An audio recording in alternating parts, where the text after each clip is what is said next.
teman-teman merasa nggak sih kalau sebenarnya sosial media dan media-media yang ada di luar sana itu kayak mempromosikan satu buku cinta aja. Nah, yang aku maksud adalah cinta dalam bentuk romantis. Menurutku nih, dengan adanya sosial media kayak Instagram, Twitter, TikTok bahkan gitu, itu kayak orang-orang tuh semakin gencar untuk membuat orang lain itu ini menunjukkan bahwa kalian tuh enggak apa ya, kayak kalian tuh belum mencintai kalau misalkan pasangan kalian belum melakukan ini, kalau pasangan kalian belum ngasih bunga, kalau pasangan kalian belum ini itu, kalau pasangan kalian nggak tahu ini itu berarti kalian belum mencintai. Dan adalah jadi dengan kayak gitu ada fenomena berlanjutan di mana teman-teman sering dengar gak sih ada yang ngomong when dia kayak gitu, tiap ada yang ngomong jadi when dia kayak gitu.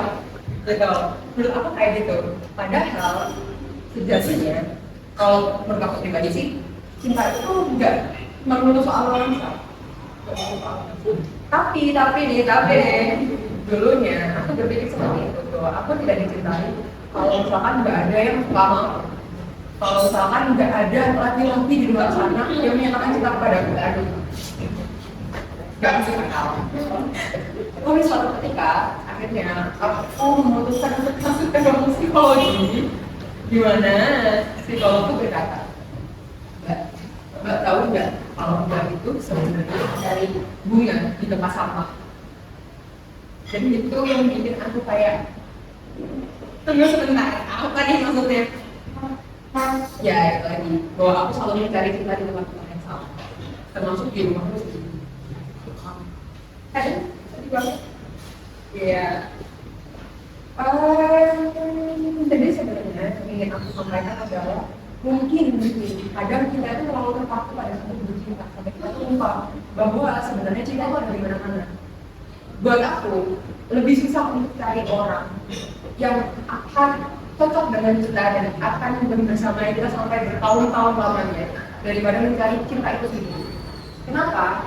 Buatku, aku udah dengan sudut pandang yang berbeda. Aku merasa, kalau temanku bagiin satu post ke aku, sejujurnya temanku tuh lagi mikirin aku loh.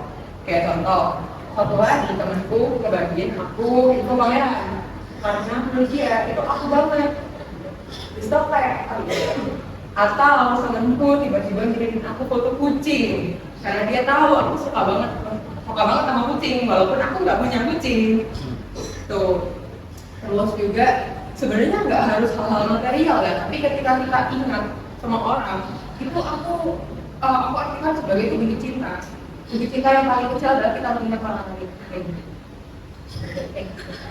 Dan mungkin ketika kita merasa tidak dicintai, sebenarnya kita kayaknya belum mencari cinta itu deh. Atau kita sudah ada banyak cinta di sekitar kita, tapi kita belum mengakui keberadaannya. Nah, yang aku harap adalah mungkin teman-teman nggak harus yang kayak harus punya pacar atau punya pasangan atau punya partner yang selalu ada bareng teman-teman, tapi aku selalu berharap bahwa teman-teman di sini juga akan selalu menemukan cita-cita itu dimanapun kalian berada dan bisa merasa dicintai lagi.